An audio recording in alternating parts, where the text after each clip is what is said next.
Welcome to the Focus Hoops WNBL preview for the season 2020-21. One quick Joe Kilburn style disclaimer: we are recording this Saturday morning, but by the time you've seen this, a couple of this weekend's games may have already been played. So if we're wildly incorrect and off base with a couple of things, now you know. Also, don't forget, the Kaz and Daz show, the weekly women's basketball show from Focus Hoops, is launching this Thursday, 8 p.m. on the Focus Hoops YouTube channel. And who knows, we may even have a couple of special guests along the way. Mike Hanson-Morris may be joining us on that show. Fingers crossed, quite a lot. Mikey is with us today. So with no further ado, let's get into things. Michael, how have you been? Yeah, good. Nice to have some basketball back. Obviously, NBL 1 on the men's side started last week with the Lynch Trophy, and obviously looking forward to the women's season getting underway in a few hours' time. Yeah, in about an hour and a half's time, the opening tip-off is Worcester Wolves and the Bristol Academy Fires. So what the format is going to be today is we're going to have a very quick chat through all of the teams in the WNBL. So today we are going to introduce you to the WNBL Division 1. Maybe this is your first time following the league, or maybe you just want a little bit of a refresh. Well, that is what we're going to do. We're going to introduce you to all 12 teams.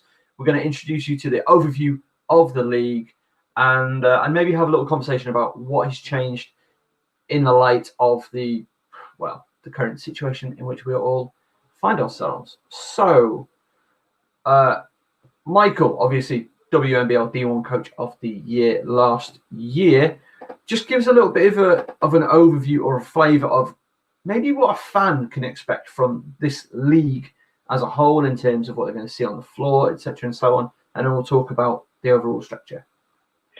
Yeah, so for those that haven't really caught WNBL before, certainly Division 1, it's a mix of senior teams, university teams, and WNBL based teams. So you've got a nice mix of youth and experience in the league. You've got players this year ranging from some experience with Euro Cup, former WBBL players, and then some really up-and-coming stars from both UK-based and abroad, and a really nice mix. And this year we are finally, for the first time in a few years at WNBL level, up to a full complement of 12 teams. That's me celebrating. I'm very happy about that. More games. That's what people want. For sure. So obviously the additions are Worcester Wolves and Cardiff Archers, who both got promoted having won their Division 2 season. And then all 10 teams from last year are back. So obviously last year's title winners as such, obviously the league didn't quite end how it was meant to. Ipswich, Anglia Ruskin, who won the National Cup, and then the likes of Solent and Reading, who I'm sure will be competitive yet again. Yeah, really excited. Also, you didn't mention Bristol there. You didn't mention Bristol. Oh, sorry. Yeah. I mean, do you want me to do that again? No, that's fine. No? We'll do that raw. We'll do that live. No, I mean, we're all interested. We're all looking at slightly different things in this season. So personally, I'm really excited about seeing Bristol, but then I always am. And I think they were pretty much the first National League game I commentated. They were certainly the men's team with the first BBL game I commentated. So, you know, I have a lot of fond memories of them. And of course, and I'm going to say it later, I know it, but Maisel Betty, one of my favourite players just to watch in general in the sport. So let's just talk a little bit about the structure of the league. So, of course, things have changed for this season. There is no Division 2 being played. What impact has that had on the National League? So BE's current plan is that obviously everyone will stay in the league. So the 12 teams we see this year, we will see next year. Obviously, there will be some potentially postponements amongst games, depending on obviously how the whole COVID situation unfolds. You will see coaches in masks on the sideline, which is definitely a new one for coaches. Yeah. It'll be interesting to see how they cope with that. And technically, they're not meant to shout, but I'll give that all of 2 minutes into the first game of the season till that rule gets broken. Just because obviously the nature of the basketball, it's a competitive sport. Everyone's still going to be engaged. And we've also lost the National Cup, which is sad. But obviously there is some concern that depending on how things unfold, that we might not get through all the games, and so be decided to put that on pause for the year. But we will still get the playoffs if all goes to plan at the end of April. Would you have liked to have seen maybe BE regionalize this season? It's just a one. Oh, he doesn't like that. No, why not? I mean, it's still a high quality league. We're talking, even if you include WBL, we're now talking the 12th to 23rd best teams in the country. Yeah. To regionalise it would be a shame. And actually, to be fair, it's pretty regional anyway. The most northern team is Nottingham Trent. Good point. It's not a ton of travel involved. Yeah. Obviously, you've got Cardiff now, so a bit of travel to Wales, but it's not too bad. So it's nice to keep it national, and there's still got to be a certain amount of competitiveness in the league. And to be honest, last year we did see a pretty big split.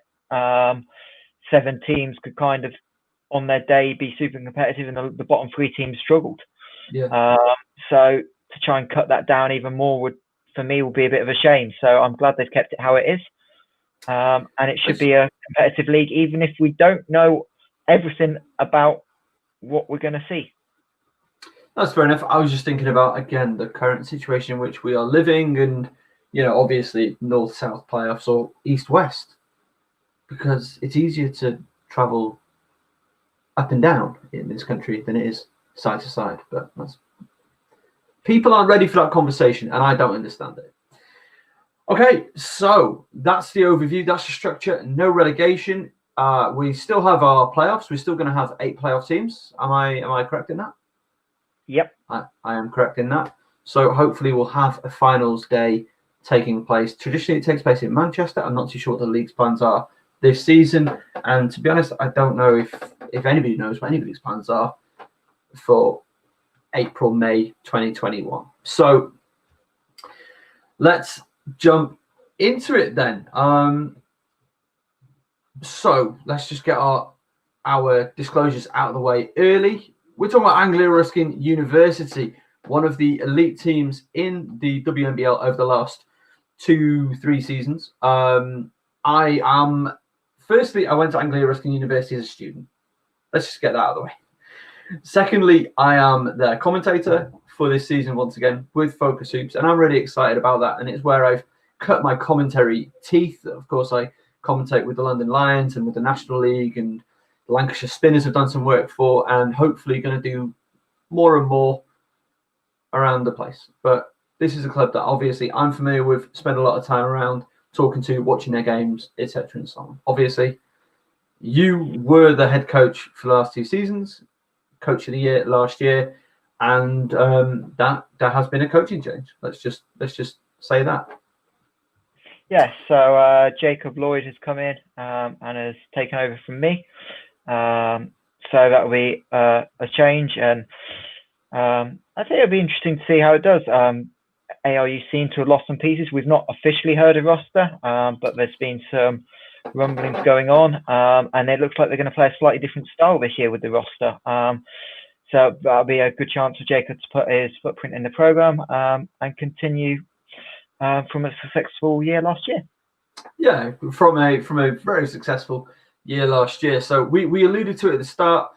I mean, Anglia Ruskin had 2 games left to play in the season. Ipswich had 1 game to play left in the season. They cancelled the season, or they suspended play. They awarded 1 point for every game you had left, and Ipswich ended up winning the league by a single point, I believe it was, or something to that effect.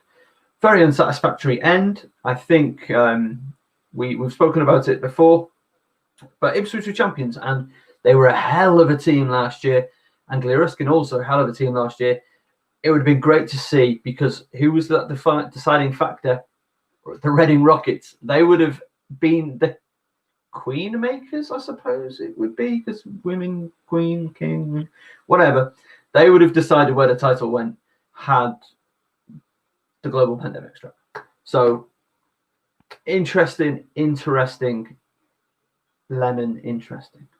Like you said, we do not have a full roster update. Obviously, we are recording this Saturday morning, early afternoon. So if that changes, you'll see me editing it in my head later, being like, hey, here's some more news. What we do know is Katrin Hulme returns for the year 2020-21. So obviously, I'm delighted about that.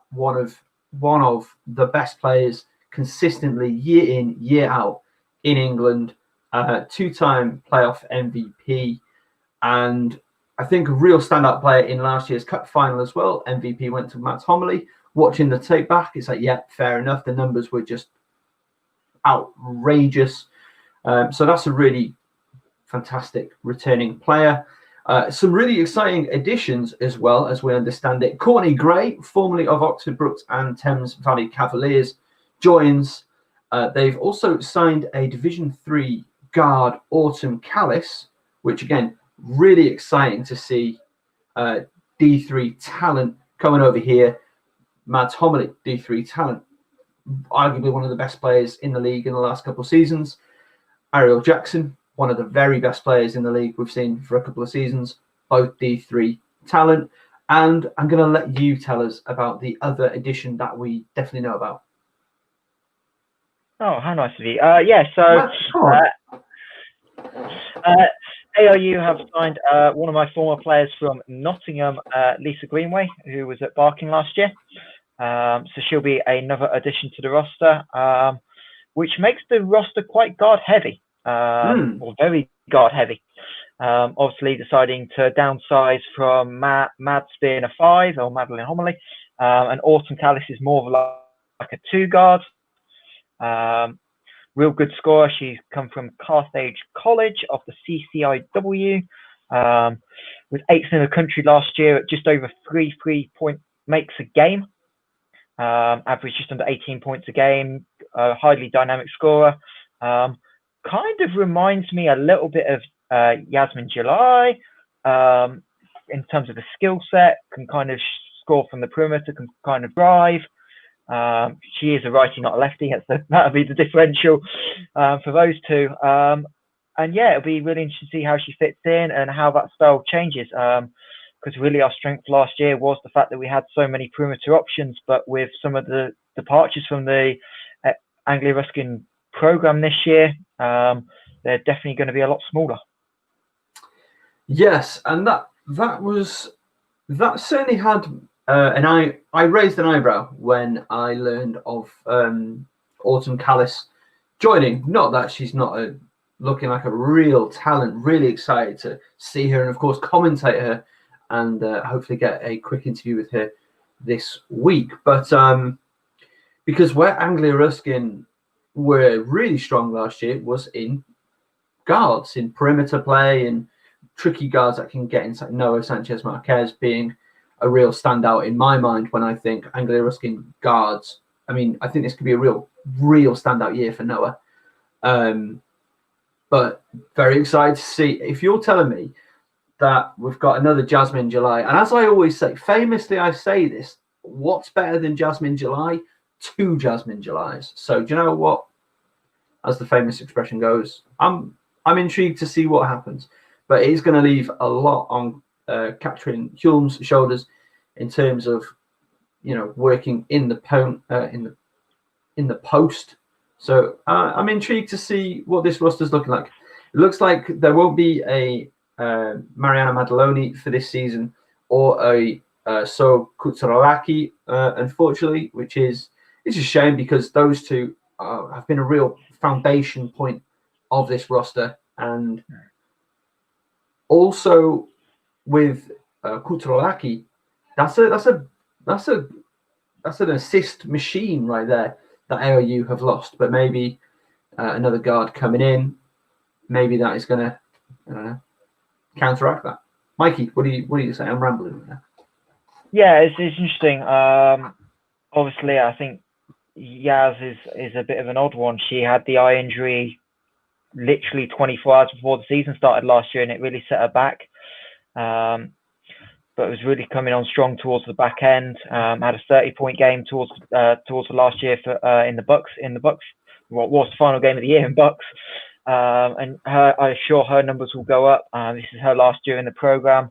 She actually graduates at Christmas, but from the conversations I knew of prior, the plan is she will finish out the season for ARU, and I really expect her to take a big leap forward. She's had a couple of 30-point games in WNBL before, and she's capable of that. Obviously hit the game winner as well in the 18-19 playoff final against Essex. So she's a big-time player, and she'll definitely hope her numbers go up. But ultimately, for me, the question is how Anglia Ruskin shoot the ball this year. I thought going in personally, it was going to be a strength of the team last year. So many shooters that could shoot a high percentage. I think the year before we had 3 players shoot 40%. All 3 of those shot under 28% last year. It's a real hard time finding perimeter scoring. Shot 24% from 3 on the season, and everyone really struggled. So can the guards step up from the 3-point line? Yaz, in particular, be one. Isabel Halaz really struggled last year from 3, and that's sort of her game. So can they have that more consistent perimeter scoring, because that interior scoring will not be there, really relying on Kat. And we don't really know who else in the position 4 or 5. I expect Courtney Gray will probably play some 4, but they might be relying on someone like Elena Palacios, Yaz even, to play 4, which will be a real change. But something they're used to, because that's kind of how that team played in Bucks last year. Yeah, I was going to say. And I'm excited to see, from a personal point of view, just the development of some of that younger talent that was in the university that were first years last year and will be in the program not just this year but in future. So I think obviously a lot of change at Anglia Ruskin, and I don't know, it seems to me one of the, as we're going to go through the preview, the look at every team, they might have one of the teams with the most change. Like maybe up there with a TVC and a couple of other teams, but a lot of change. But exciting times. And I still, looking at the talent they've retained, I'm still expecting them to be knocking on the door of a high playoff position. What is your read on that? Yeah, I mean, the initial, obviously, we've not seen the full roster, and a lot of this will be the same for other teams as we go through the preview. But my instinct right now is they probably aren't title contenders. But I think they are a team that can challenge to the top 4. They've certainly got some talent in multiple spots. I do expect Noah to take another leap this year. But yeah, I expect Chat to challenge to a top 4, and that sort of high mid pack will be a really interesting thing to watch as the season unfolds. Wow, that I didn't realize the numbers between Kat and Diana were so close. They were identical. They're identical. Both 14.2 points per game, both 11.8. I lean towards, and I've been saying this. We've just done loads of WNBA stuff. I have to reward winning at that point, and when you see how integral Kat Hjorm is to winning, like. I still don't quite understand how she wasn't in Team of the Year, but again, heck of a season from Diana Voinova. The stats are there, so I would always just like to reward winning, even though this is ultimately a team sport. Okay, any more on ARU, Mikey? Nope. Okay, on to the Barking Abbey London Lions then. Mikey, what can you tell us about the Barking Abbey London Lions 2? I think it'll be an interesting year for Barking. On the WBL side, it looks like potentially their best roster in the last 4 or 5 years. And hopefully that will give a boost to the program. They've struggled for wins in both competitions, WBBL and WNBL, in the last few years. but hopefully they can get back to winning ways. And they've got some exciting roster pieces, a lot of returning players, and I assume they'll have some flip between WBBL and WNBL depending on how the schedule plays out. But their core group, they've added a little bit of experience this year with a couple of more senior players dropping down from WBBL as well. So it'll be interesting how they do.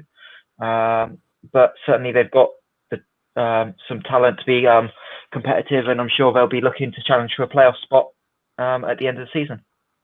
Are there any names that are jumping out to you from this London Lions roster? Obviously, we've already spoken about Lisa Greenaway no longer being with this team, this organisation. So are there any names jumping out at you in particular? Yeah, so I think the big one is Brenda Kipru, who's dropped down from WBBL and is going to be with the WNBL squad, from what I understand, permanently this year. Averaged about 13 minutes last year in WBBL. Was it UEL graduate as well, so I actually coached her a couple of years ago in the Challenge Cup varsity game that we did. Brenda's a tough guard, will provide a lot of leadership for that team.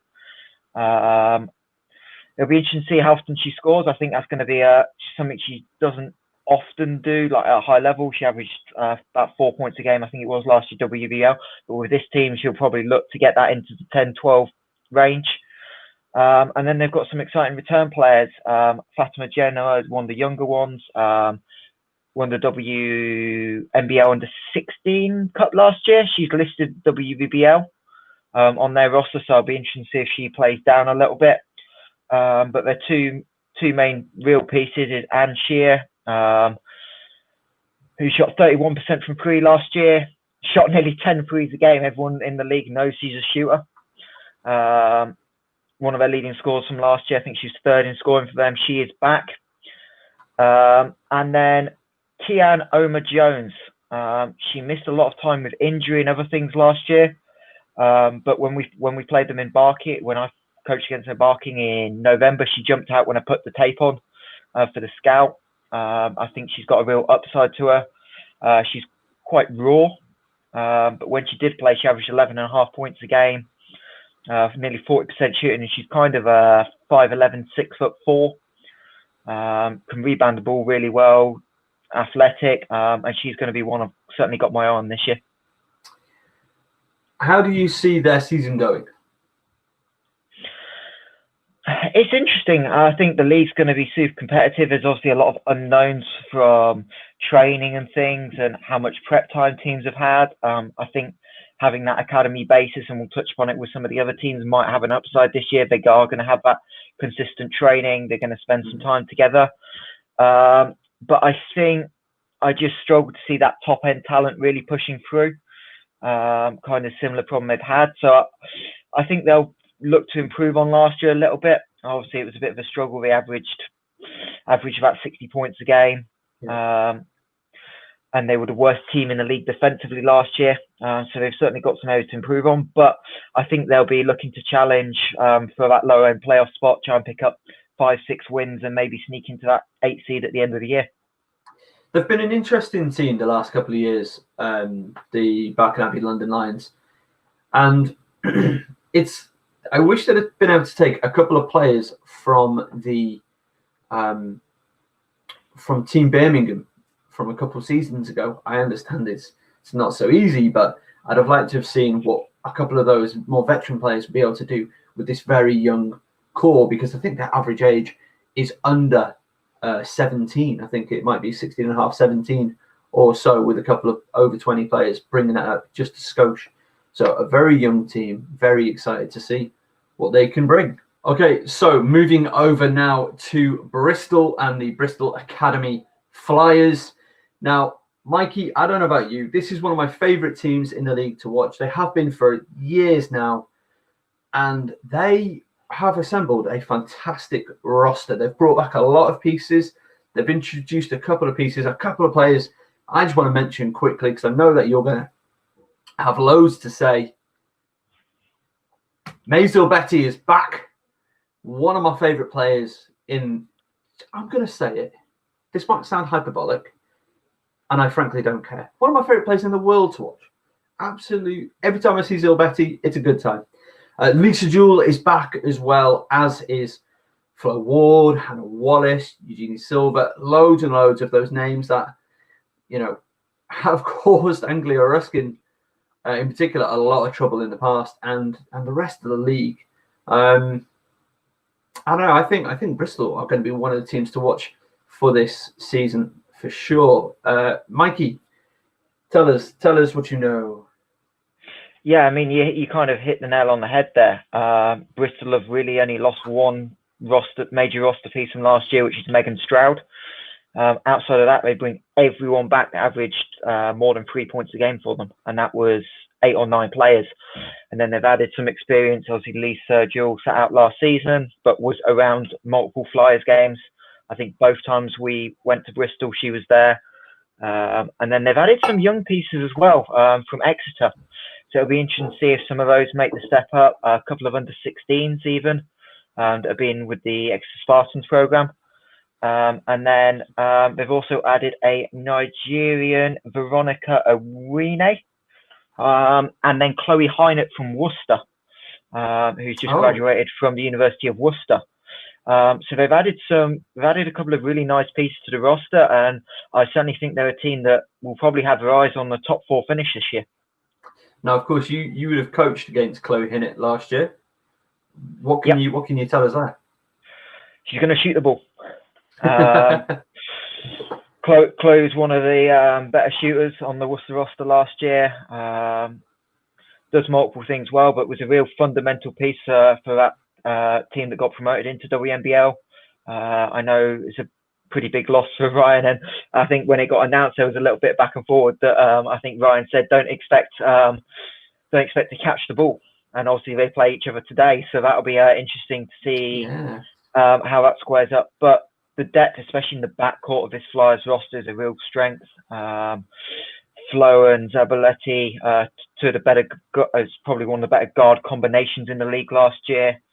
Can both score the ball on any given day. It was a bit odd. They never really seemed to play well on the same day. And that's maybe my only question with his roster. Was that something that they just had off days on the way it worked, or do they not play well together? Also, they had a new coach last season, so that could be potentially a factor, maybe. Yeah, and Pedro's back. He did a good job. Certainly towards the end of the year, they were playing well, and they were going to be a tough out in the playoffs. But look, anytime you've got that experience with so many players back, especially in this environment, I believe they've had a couple of preseason games against Cardiff as well. I'm not sure how they've gone, but they've had perhaps one of the more positive preseasons in the league. Yeah. So I think they'll stand in good stead, and with other teams losing pieces around the league, I'm really excited to see what this roster does. My big dumb hope for the season is that they have the same new unis that the men have, because they are just. Have you seen the new Flyers jerseys? Yeah. Oh, there's something special. Any more on the Flyers, or shall we move over the bridge to Cardiff? Let's do one of the new teams. So, the Cardiff Met Archers. There is the graphic. Didn't bother bringing it up for Bristol. They didn't need it. Cardiff. So, dominant last season in the WNBL Division 2. They were the champions in the South. A perfect 10-0 record. And they went plus, I think it was an average points difference of plus 26. Am I right in saying that? I am indeed. Now, one thing with Cardiff is we don't know a huge amount about their roster, unless you can tell me otherwise. We know they've got an American guard, 24 years old. Amber Dean was D2 South MVP last season, so a heck of a player, no doubt. They've also got 2 youngsters over from Solent, Heather Johnson and Lauren Green. Interested to see what we're going to see from Cardiff this season. Mikey, can you fill in some blanks there? Not a lot. I actually caught one of the Cardiff Division 2 games last year when they were at Hertfordshire. So I did see them play last year. I and they look very good against a decent Hertfordshire team with a couple of players with WBBL or Division 1 experience. And Amber Dean is just someone that can score. She was also playing for Bucks, and she was regularly leading all scorers in Bucks, which was a huge piece for them. I think it was some of the eligibility rules, which is why she wasn't able to play WBBL, but she's certainly a WBBL worthy guard. Played for Dayton and Indiana, both in Division 1, and then spent some time in Belfast, playing for one of the Irish teams. And yeah, she can flat out score. She's going to be someone that I expect will probably be able to score 18, 20 points a game, which is quite rare in WNBL. I think only 3 players did it last year. And she's certainly going to be exciting. And again, they've got youth pieces coming through the system, and it'll just be interesting to see how that roster works, similar to Barking, with who plays WBBL only, who sticks with WNBL, and who flips between those teams. I know they've had a very late start to pre-season. I believe it was some of issues of getting in and getting court access and things. So you won't see Cardiff play for, I believe, another 3 weeks. I think their first game is scheduled for the 7th of November. As of last week, they hadn't had permission to start contract training yet, back through obviously some of the return to play protocols and things they do. But I believe that may have started this week. I don't have that officially done, but that's some of the discussion I had a couple of weeks ago with some people from there. But I think they'll be competitive. And again, I think maybe just with the way the season's broken down, obviously without a roster, it's hard to predict, but I'd imagine they'd want to be challenging the likes of Barking, Cola for that kind of 8th, 9th playoff seat. Can they sneak into the playoffs and then kind of build from there? For Dean, Ariel Jackson comp, or is that too much, or maybe not enough?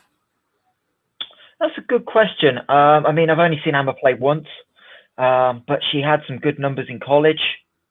And yeah, I mean, she probably. I didn't see a final. Obviously, these stats aren't done in D2, so it's hard to put a number on it. But every time I seemed to see her game, it was 20, 25, 30 points a game. Okay. So I think Jackson could be a good comparison for her. Ooh, well, I mean, if we're making that comparison, Ariel Jackson, just when she had the mood took her, and the mood took her often, taking over games, absolutely taking over games. Obviously, in Cymru, in Wales, the return to play protocol has been quite different because of the Welsh government and all the good stuff that Mark Drakeford is doing over in Wales. But it does mean that despite being in the English National League system and under the auspices of Basketball England, the rules are a bit different in Cymru. Any more on Cardiff, or shall we keep it moving? No, we can move on. We are moving to London town. I assume it's in London town. It's the Cola Southwark Pride, the City of London Academy. There we go. Why did my brain just break? The Cola Southwark Pride. Michael, what do we know about the Southwark Pride? I'm looking at the roster, and I'm seeing a lot of familiar names. Yeah, I mean they've lost a couple of pieces who've gone overseas. Amelia Sande being one, who's obviously their leading scorer, but then missed a lot of time last year. And then they've also lost Dobie Nabur, who's gone to a Division 3 school. That's amazing. But a lot have gone back. So Simona Henshaw, who was the under-18 MVP from 18 months ago now, is back. And they've also picked up a few pieces from the London area that I assume will play WEABL as well. The likes of Molly Lavin, who was at Richmond Knights last year.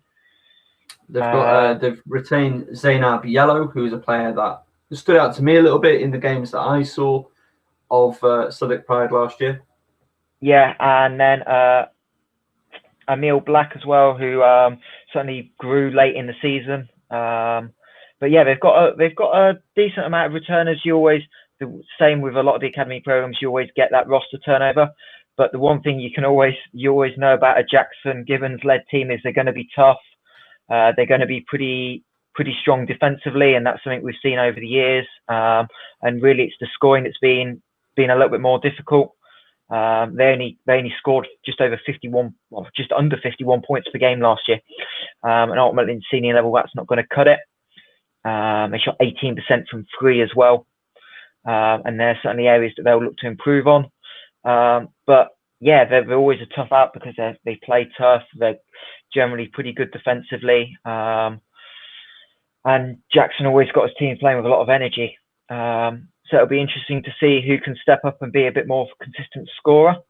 You think Simona Henshaw will lead on that, and it's the question of who else can contribute consistently on the offensive end. Yeah, I think we're hoping to see a couple of players take a step from where they were last year. Again, with the best part of a year's National League senior experience under their belt. My question for Kohler and for Barking Abbey as well is, I always want to see in the WNBL, in the senior program, I do want to see a couple of more veteran experienced players who can help guide youngsters through, adult basketball, grown basketball. What do you think about that, just first off? Yeah, for sure. I mean, Kohler have had it the last 2 years with Amelia Watkins. Yeah. I don't know if she's returned. I don't think she's listed on the initial roster, but obviously that's not on the roster I have. But that's not a fully up-to-date and finalised roster. But yeah, it would help, and maybe perhaps with Division 2 not happening this year, that some of that could filter through. Can they pick up someone that's moved to a London area that we don't know about? But it is a heavily dominated academy roster. I mean, if you look at the WNBL roster, they've got about 20 players listed. They picked up a young Swedish guard who I don't know a lot about, Anna Isabel Anderson. So it'll be interesting to see if she looks like she's just joined and she'll be with the academy for 2-3 years. So she one that can progress. But yeah, you do need that veteran experience, especially playing against some of these teams, the likes of Flo Ward, Kat Holm, Harriet Wellham, Christina Velke at Solent. A lot of these teams have got that veteran leadership and experience that can produce in big moments of games. And look, it doesn't say junior can't step up. We've seen it in the past. Oh, no, not at all. But to really take that next step, you always feel like you do need that. But we have also seen the younger teams compete. Charnwood 2 years ago, Reading last year were a top 4 team. So it's doable. Yeah. And again, we don't know the full roster, so you never quite know if there is 1 or 2 pieces on the roster that can add that veteran experience. Is there any more on Kohler Southwark Pride? Not that I'm aware of. Not that we're aware of. Okay, well, very interested to see if they do add a little bit more veteran experience. But of course, always really exciting to see what the next crop of great British talent is going to be able to bring. Word from our sponsors, Notch, the mark of achievement, and we are very glad to have them on board with FocusHoops this year. They make fantastic bracelets that look super stylish and really help you celebrate your sporting achievement. They've just launched a basketball collection and we're really excited to be on board with them. Let's imagine that you're a player, let's say that you're Courtney Vandersloot. You got 18 assists in a single ball game and you want a notch and a bracelet to commemorate that fact. Well, you can do just that. Customize it to your team colours, put the year that you achieved it and get it the exact size that you need. There are a number of the colours available. Or maybe you're a coach. Maybe you're the coach of a basketball team. Let's just say that you're the London Tyrannosaurus Rex. Your team wears red. You had the league's most valuable player, the MVP, and you want to celebrate that. You want to award them with a great looking notch bracelet. Well, you can do just that. And you can get it saying MVP on the notch itself. That's the charm. You can get the colour you want. Gold is one that I'd go for if we're commemorating the best player in the league. We could even get the team logo, if it's the Tyrannosaurus Rex, let's say, on there and present it in a beautiful presentation case. Huge thanks for Notch for coming on board Focus Hoops. I'm Andre Lockhart here and I'm listening to Focus Hoops. So let's move just over east of where we are currently situated. It's lucky I'm not anything to do with geography in my life, is it? Ipswich. So the reigning WNBL D1 champions, a very, very, let's not talk too much about how that was decided last year, but I think there should have been a co-championship last year. And I'm not just saying this because you're here, and I'd say this if Nick Drain was here as well. I think we could have given just co-champs. I don't know how that would work. I don't think Nick would disagree with you either from conversations that I've had. It was interesting, but obviously there's ultimately one way to decide it. But look, we need to move on, and Ipswich certainly are going to do that. And Danielle Casey said it when she was talking in the Boss Wingman preview that they think they've got unfinished business as well, and that's the exciting thing, that they can have that mentality as well.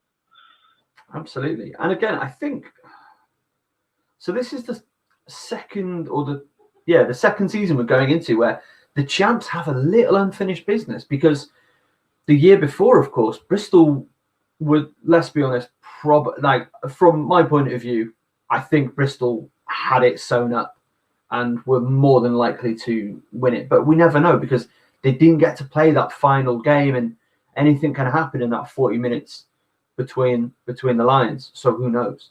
And again, we have the situation last year. So this year, hopefully we can get through a full complete season. Everybody meeting all of their fixtures. And let's look at this Ipswich roster. I'm seeing a lot of familiar faces, and I'm seeing Harriet Welham's name loud and clear on that page. Of course, the MVP of the season last season. Mikey, what do you make of this Ipswich roster? I mean, the one question we've got, and it's not on the, I've not seen either way if Coco Long is back or not. That's the one question mark in terms of returning player, but everyone else is back for Ipswich. Yes. Every single player is back, and then they've also added a couple more younger players in. Alice Fallon, who's come from the Hatters Academy program. Oh, wow. And a couple more that are making the step up. But yeah, other than that, everyone is back, and going in right now, I don't think there's many people around the league that won't say Ipswich are favourites. But again, a lot can change, and certainly offensively, they're going to be a tough stop. But the question has always been with Ipswich is, can they be consistent on the defensive end? And they've had some struggles in pre-season. From what I've heard, they struggled with the Barking WBL team in pre-season and gave up 3 figures. But when you've got Harriet Welham scoring 31 points a game, offensively, their powerhouse. Esther Little, I expect, will have a big year before she heads to Gonzaga. And now she kind of got a full pre-season, or what is pre-season under her. Obviously, she missed the first half of last year with a foot problem. And she's certainly someone that can add to that, offensive talent. And yeah, they're going to be favourites, and rightly so. Well coached, well organised with Nick. And yeah, just deep. I'm really looking forward to seeing the progression of some of the younger girls. The one that kind of flew under the radar a lot in WNBL for me was Susanna Raffaou, who I believe was under 18 MVP. I believe that they gave it to her.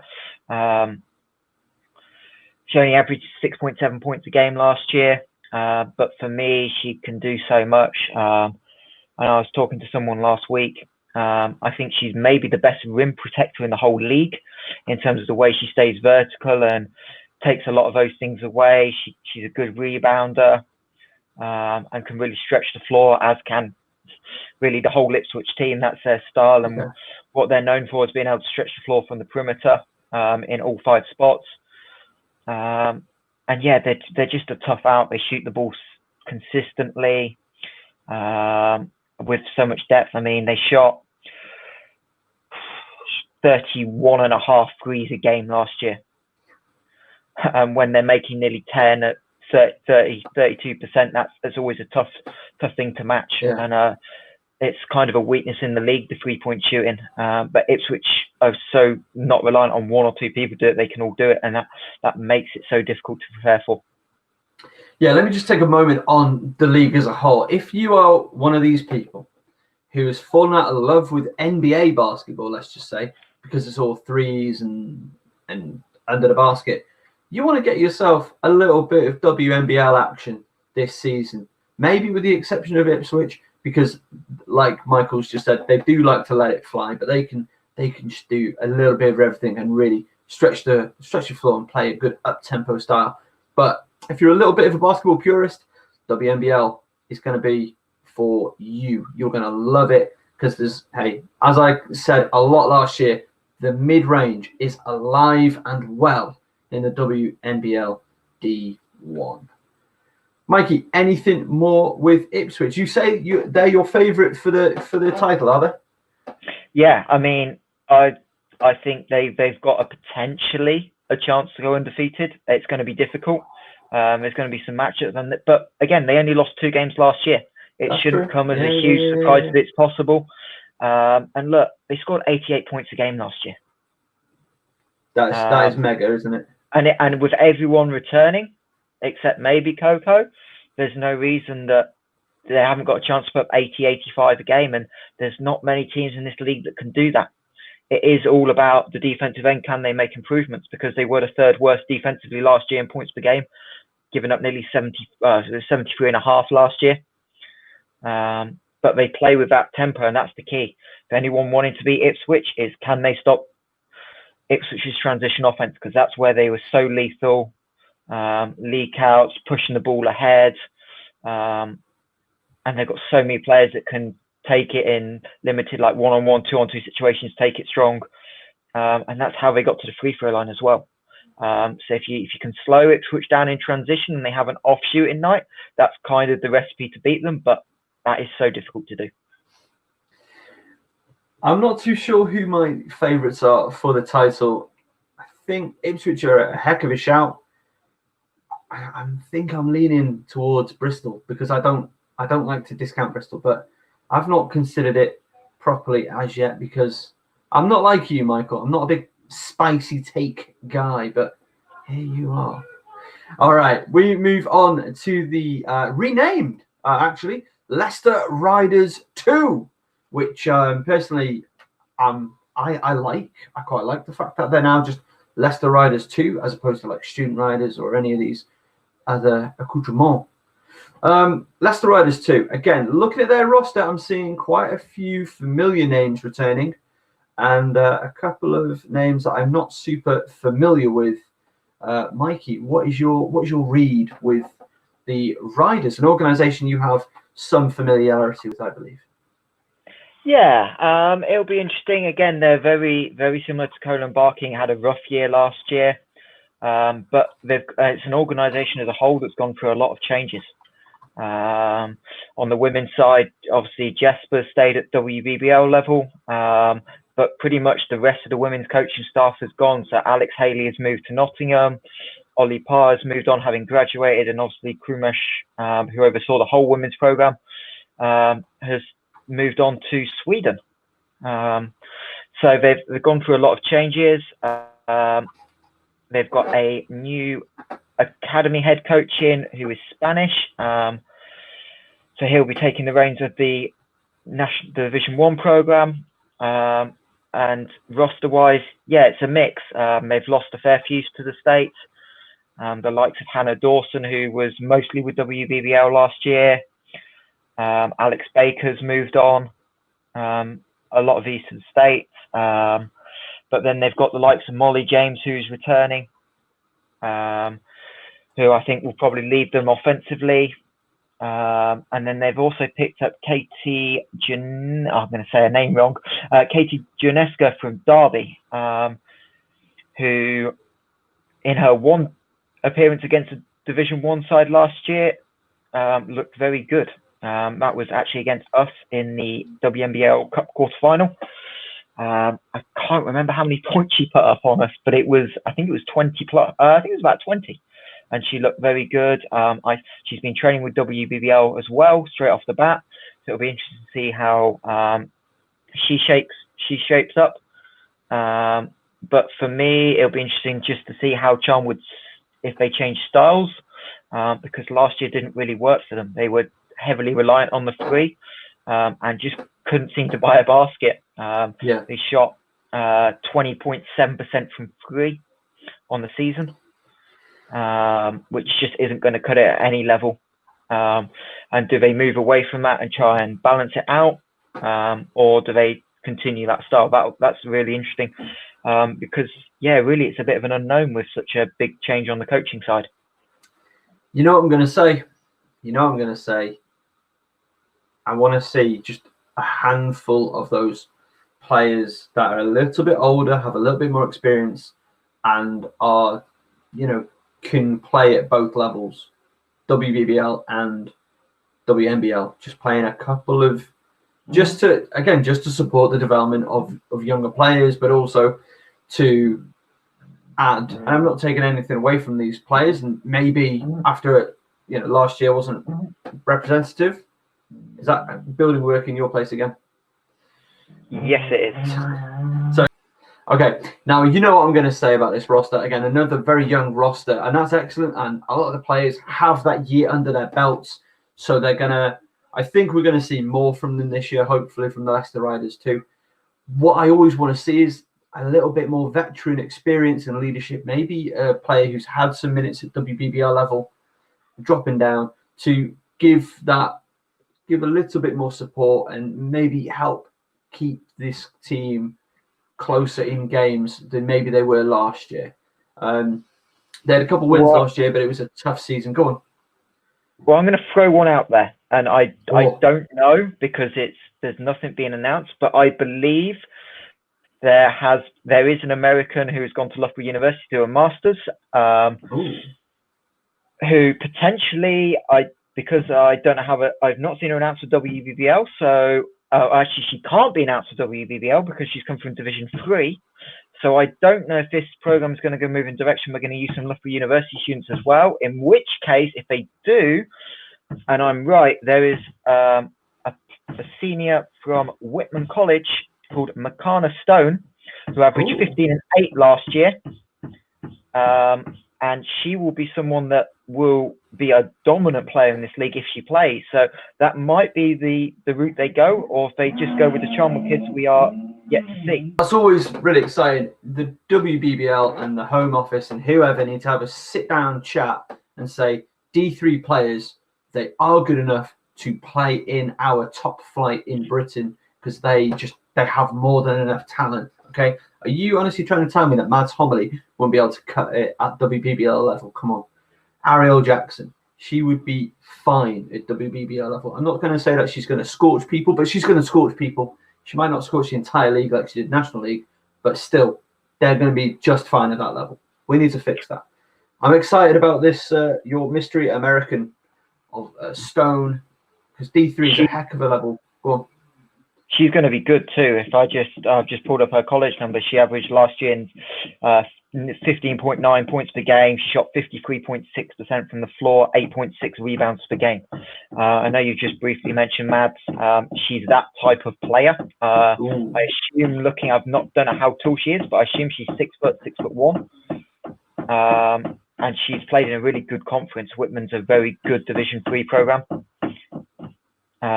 So yeah, if she does play WNBL, she's going to be one of the standouts in this league. There you go. All of a sudden, I am even more excited than I previously was about the Leicester Riders second team. Shall we go to, I think, one of your favourite teams, Michael?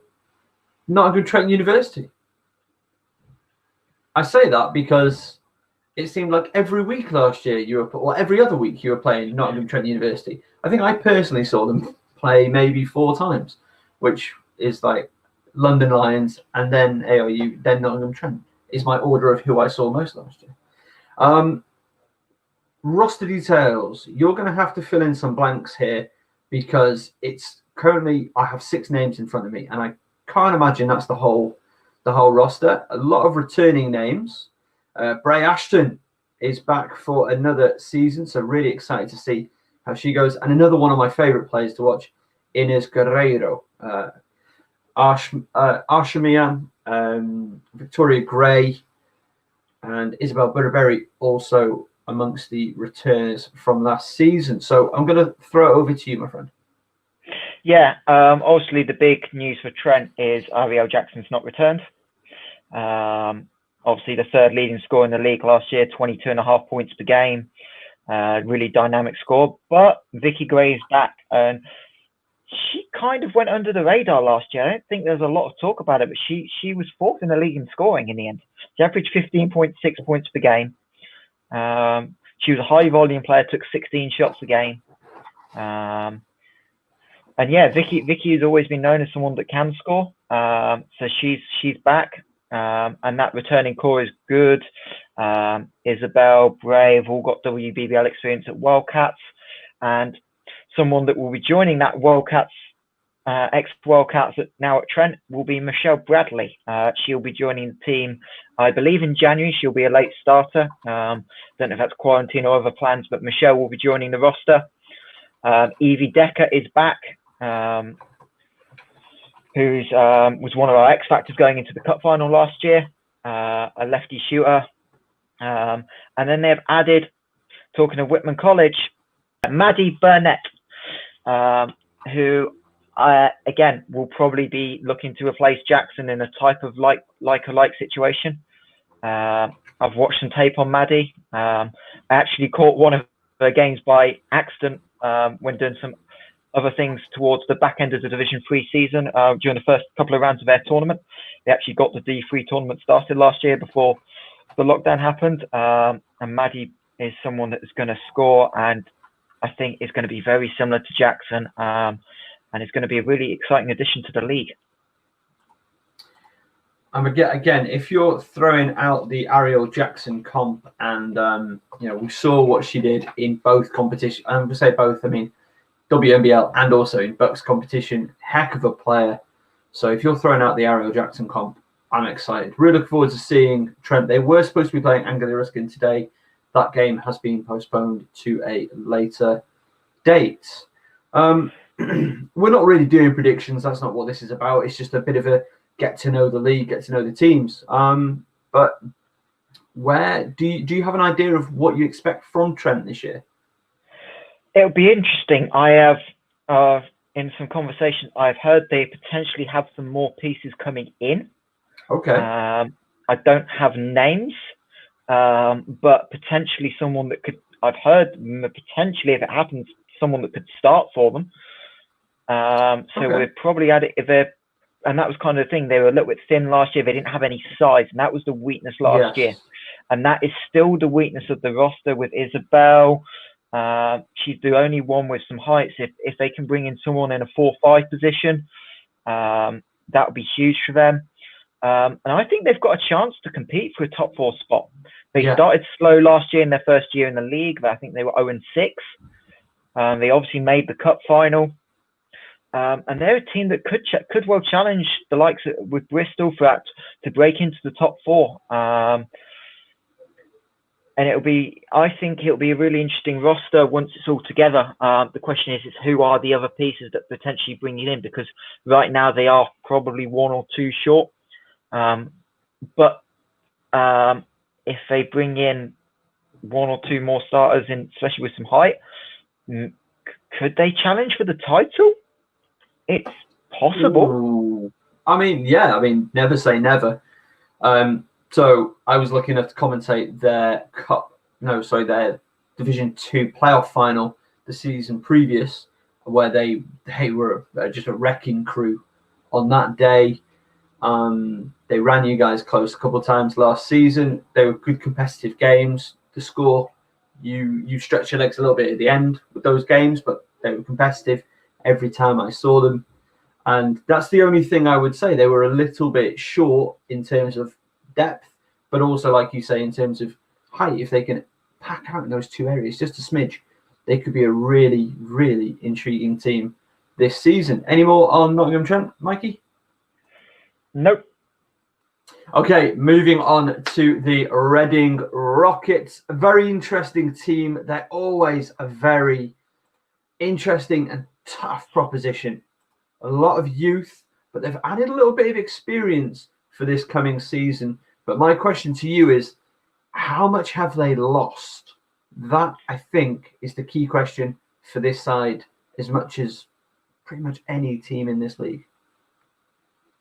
Yeah, I'd agree. Obviously, the big departures, Lucia Serrano, who completed her Masters at New Bucks Uni, Annabelle Latour, who's gone on to Middle Tennessee, and then Carmen Segura Moreno, who has joined Jen Leadham at St. Francis, Brooklyn. So they're kind of the three big losses. Candela Nunes is back, as is Satota Espinoza. And then the experience. So Corinne Burgess, who has been up in Newcastle, has moved to Reading to do a PGCE at Reading University. And then they have recently announced a Spanish centre to replace Annabelle Latour, Giala Comsanya, who will not play this weekend from my conversations, but should be in next week as she's just finishing her quarantine. Who she has some experience in the Spanish second division, and I believe also has played with a couple of the Reading girls before. So we'll have some good chemistry coming in. That's interesting. Let's talk about a couple of the players that they've got retained. So they've kept hold of Mia Thompson, who had a heck of a shooting performance last season, led the league in 3-point percentage, at least 45% shooting, which is quite ridiculous. Yeah. Ironically, the one game Reading would have liked to have made some threes was the under-18 cup final, and she couldn't make one. But was nearly upset Ipswich. But yeah, Mia 45% from three last year. Another young player to come from the Richmond Knights program. Obviously, her sister's there as well, Daisy. But the key thing for me is they've kept Candela Nunes, who averaged 15 a game last year. Real tough-nosed guard, defends pretty well as well.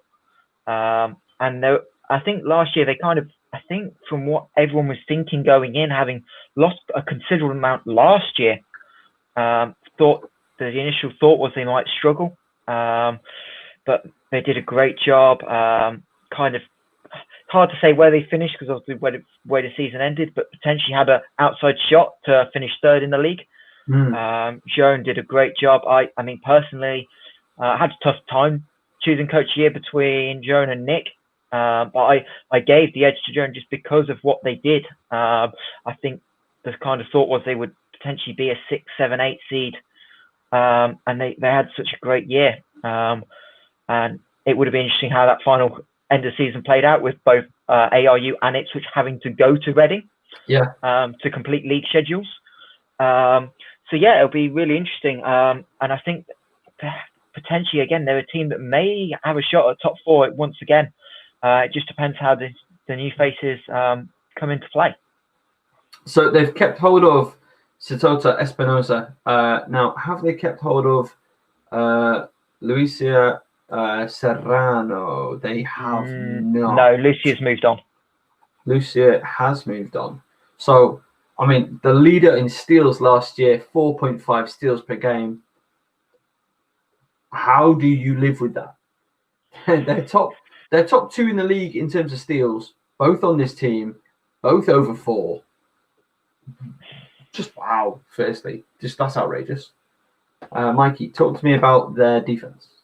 Yeah, I mean, they were just in passing lanes. They pressed a lot up the floor. And Satota was an interesting one.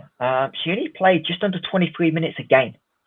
But in those minutes, she was massively effective. She played with a ton of energy, often played full court down the floor, was jumping in passing lanes, and that's how they got a lot of steals from the press. So I imagine they'll try more of the same this year. But if they can get Satota's minutes up to 30 and she can continue the same production, she'll be averaging 18, 19 a game.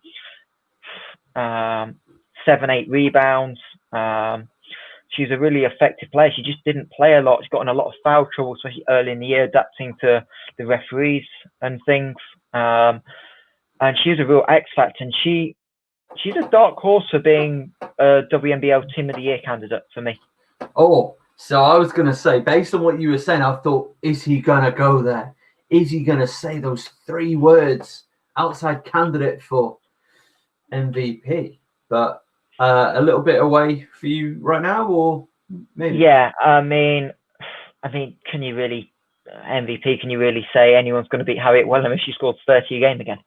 That's true. But That's certainly, true. if you talk about the best with the way the league is, and it's reliant on a lot of younger players, I think her and Esther will be the 2 standout junior players, and there's a chance for others to break through. We've mentioned Molly James, Simona Henshaw, who are back for 3rd years at academies, but Satota's certainly going to be right there in that discussion for the best junior player. Okay, any more on Reading? Nope.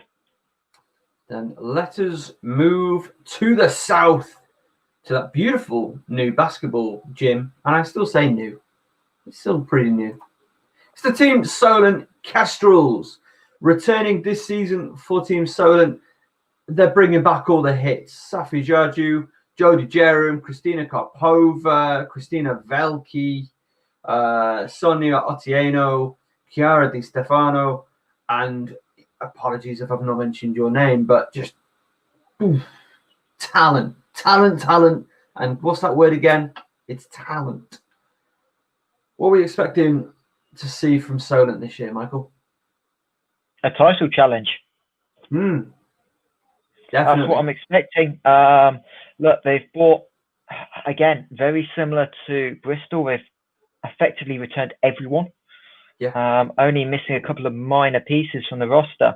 But if you certainly look at leading scorers, the top, I think their top 5 leading scorers are all back.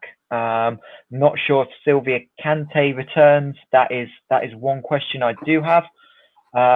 But then they've also added some experience and picked up a couple of other pieces along the way. So they've added. They've also kept Alicia Jackson. So I just needed to get that in there. Yeah. So they've added a American this year. Last year, Solent went without an American, having lost Gina Gomez in the off season. So they've added Erica Maya from Santa Clara, from Division 1 school. Averaged 2 or 3 points a game out there, but the way that translates to WNBL and into other leagues is completely different. We saw that with Gina Gomez, and we've seen that around the league. So Erica Mayer will bring some additional height to Solent, and that's possibly one of the advantages this year. They're one of the few teams that with pure bigs in the roster, and how CJ utilizes that on both ends of the floor, both in his zone and attacking on the inside, will be a really interesting fit, and I'm really excited to see how she pans out for Solent. Yeah, Division 1, that's outrageous. I mean, we've seen the damage that D3 players have done to this league. I mean, if she plays to potential, we could have a bit of a monster on our hands down on the south coast. So you're expecting the title challenge? Yeah, I mean, we talked about MVP last time. We've got, again, potential MVP candidate in Christina Velke, who for me is possibly the most polished all-around player. If you look at numbers, she pretty much led Solent in every category last year. 5.3 assists, 3.2 steals, 15 points, 8 rebounds a game. Obviously had that WBBL experience with Sheffield Hatters. Can score the ball in so many different ways. She can score it on the outside. She's got the pull-up, and she's got the ability to get all the way to the rim. Really well-rounded offensively. Perhaps almost in a way, I'm surprised she only scores 15 a game. But I mean, she does so much other stuff. Yeah, and that's the thing. But really, if Mayer can come in and give them 10, 12 a game, maybe they need someone else out of that pack of, like you mentioned, Jackson, Karpova, Jerem, just to step up 2 or 3 points a game, because Yeah. Velke was the only one that averaged over 10 last year. And that was kind of the issue for Solent. They were a low-scoring team, but they did defend really well. But I think when you're talking about the contrasting styles with Ipswich and Solent, you always think in a tight game, you just trusted Ipswich were able to score. And that was the issue Solent had. So they need that extra boost to go over. But with so many returning players, I could well see them finishing in the top 2. For me, last season, they were a team to be feared, but they weren't necessarily always a team that you could maybe count on. Like, do you know what I mean? Like, there's just something, they were missing one little element, and I'm not too sure what it is, but maybe an American pig is that solution to the problem. And like you were saying, they're going to need another player to step up. I think if we get the 2 Christinas really going, then they're going to be a big problem for a lot of teams this season. And I personally am super excited to see it. And also just on a bit slightly bigger scale, Solent is such a great organisation. They're doing really great things down there for the game in both women's and men's. And CJ is a top individual as well. So really excited to see what Solent are able to conjure up this season. Mikey, any more on Team Solent Kestrels? I believe not. All right, then let's move to the Thames Valley Cavaliers. Not a lot of information right now on the Thames Valley Cavaliers. I was talking to one of their players yesterday, and it does sound like there's been quite a lot of roster turnover between this season and last season. We think they have lost Diana Voinova, that isn't 100% confirmed, because you said that she was coaching Brent Bulls in D2. Yeah, so Deanna had just taken the coaching job. Obviously, the D2 season currently isn't planning to happen. So if that changes anything, I'm not sure. So you're telling me there's a chance? You never know. And as I understand it as well, they have, as we discussed earlier, they have lost Courtney Gray. Yeah, so Courtney, obviously, we talked about very briefly, he's moved to ARU. Kelsey McNamara, we believe, has moved on, having completed her Masters. So, yeah, Thames Valley we don't know really much about any additions. It's all signed, sadly pointing towards departures. From what I understand, they've had some issues with facility for training and things. So that's why the game against Ipswich this week's moved back. And yeah, it's going to be a really hard one to predict. They had a really solid first season in WNBL, led by McNamara and Voyanova. Really carried them through a lot of things, but they had some depth. But some of that depth had planned to move to Brent with Deanna coaching. They'd already announced a couple of pieces from the Thames Valley roster at Brent. So if they proceed back to Thames Valley, will be an interesting story to watch. So what I've understand from Thames Valley is that new coach, very new team, like we said, and their preseason hasn't gone super smoothly.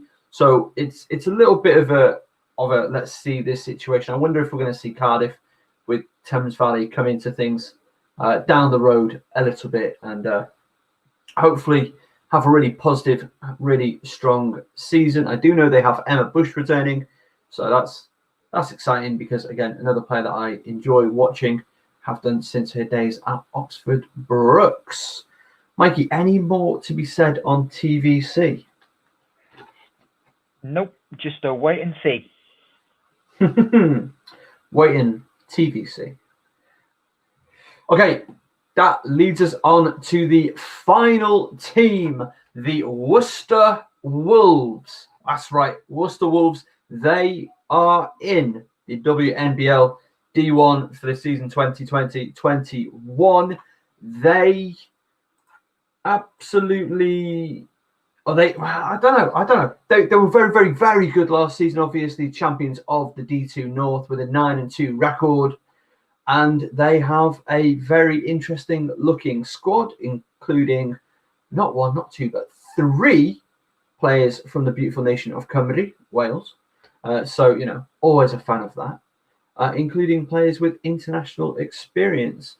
For example, Imogen Ude, a wing, played for New Esbjerg last season. So, international experience on this roster. Mikey, what is your read? Obviously, Worcester are a team that you are familiar with from last year. Yeah, my concern is they've maybe lost 1 or 2 pieces too many to really push on. So they've lost the Division 2 MVP in Mia Bratka, who has taken a job in Manchester, and I don't know, but maybe we see her playing WBBL this year. We will wait and see. Is she joining the Juggernaut Mystics? Is that what you're saying? Well, she's in Manchester, and I know from conversations with Mia, she's always enjoyed basketball. She's had some injury issues. She had them last year as well.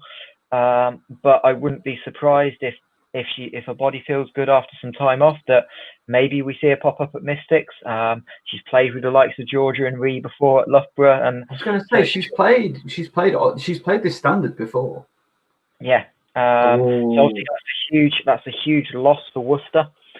They've also lost obviously Chloe Hynett to her neighbours at Bristol, and they've lost a couple of other pieces as well. So yeah, it'll be interesting to see if they've brought in enough. The big headline signing for them is Caroline Marquez, a Portuguese guard who has Euro Cup experience with her local team Olavias. I'm laughing because it's just like, okay, so we've got D1 players in D1, and now we've got a Euro Cup player playing in WNBL D1. What a wonderful season we are looking forward to, and their game tips off as we record this in about 10 minutes time. Surely, hopefully we'll be able to watch that and catch up. Is there anything more that you can tell us about Worcester, or have you gotten? Is this another team where we're looking? Are they 7 to 9, that sort of region that they should be aiming for? But I mean, they've got a Euro Cup player, mate. Yeah, I mean, Caroline, I've watched a little bit of tape. I've looked. She's not a huge scorer. She's still only 19. So she was kind of at the end of the bench, but that experience counts for something for sure. And she was on the fringe of the Portuguese national team, from what I understand, having talked to Ryan a little bit. My question with Worcester is, where is their consistent offense going to come from? Mm-hmm. There were moments last year where they looked great, and then there were moments last year where they looked terrible. There were some games they lost, even in Division 2, not scoring 50 points, and we know that just isn't going to cut it at a higher level. No. Ryan does a good job. They've got a great program down there, great facility, and they can get on court. And they've had, outside of not having preseason games, they seem to have had a pretty good preseason. But the offense is my concern, just because they had those moments where they couldn't score. I can't remember what was it, 14 points at halftime when they played us in Bucks last year in the semi-final. It was something like that. It was a one-sided affair. It's not even that, but when you can't score, your defense can only carry you for a certain amount, especially against some of the better teams with that scoring. So it'll be interesting to see. I just think they're 1 or 2 short to really push high up. And I think, having talked with Ryan in the week, that I think it's just a year to get settled. And obviously this year is different. It's something we've not really talked about. But there isn't a massive amount on it. There's no pressure for maybe massively instant results because there's no fear of relegation. So I think it'll be a nice year for them to settle in and have a building platform for them. And again, from what we understand, what we know about this team, young roster, but with experience, a young vet roster. I don't know, but yeah, we've got players, with university experience as well, or they'll be playing on the Bucks team. So they're going to get a lot of playing time this year together. So, like I say, I'm very excited to see what they are capable of doing. And that's it. That is the 12. That is the WNBL D1 preview of the teams done and dusted. Michael, is there anything that we have missed or we need to talk about before we wrap things up? I think just the wild card that is the season. Yeah. In general, obviously, we've already mentioned a couple of teams starting late because of issues at the start of pre-season. Obviously, there's a lot of uncertainty with things like COVID and how that's going to affect things. No National Cup this year, so it's just the league and the playoffs, no relegation, as I just mentioned. So hopefully everyone gets through safe. I imagine we'll see a lot of schedule changes. We've already lost 4 games from the original plan for this week. They've all been delayed. So just the 2 on the opening week. But I think it's going to be a season, hopefully, that more teams are live streaming. A shout out to Worcester, who are live streaming today on their YouTube channel. Hopefully the likes of Bristol can join the likes of Anglia, Ruskin and Solent, who already live stream games, and that we can get that out more, because it is a competitive league. Teams can beat each other on any day, and there's a lot of good young talent in this league. And just because it's not WBBL, sometimes it can go under the radar, but there's certainly standout players that need to be seen on a week in, week out basis. And I know that the league is planning to, hopefully with John and Hobbs and others, to broadcast more WNBL than last year, because we only saw 3 or 4 games. And hopefully that can help promote the league. Well, fingers crossed. And of course, we're going to be with it all season long. Not only Focus Hoops covering Anglia Ruskin's games with live streams and other content. Of course, we've got the Kaz and Daz show with friends, Michael Hanson-Morris, wink, wink, nudge, nudge to you.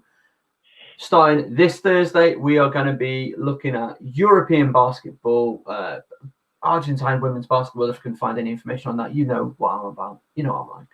And of course, WNBL and WBBL coverage from people who love these leagues. And I think that's an important thing to say. Like, you are a huge fan of women's basketball, just first and foremost. I think that's fair to say. I know that I am. I know that Kaz is. I know that Greg is. Ads.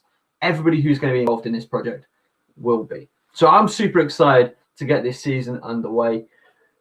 All that needs to say is, Michael, thank you so much for joining us. I really do appreciate your time and, of course, your expertise. Thank you for having me, Darren. And, of course, thank you for watching this, for listening to this. As always, make sure that you like our stuff, subscribe, share it, tell your mates, get your dog's Facebook account to share it as well. Every little helps.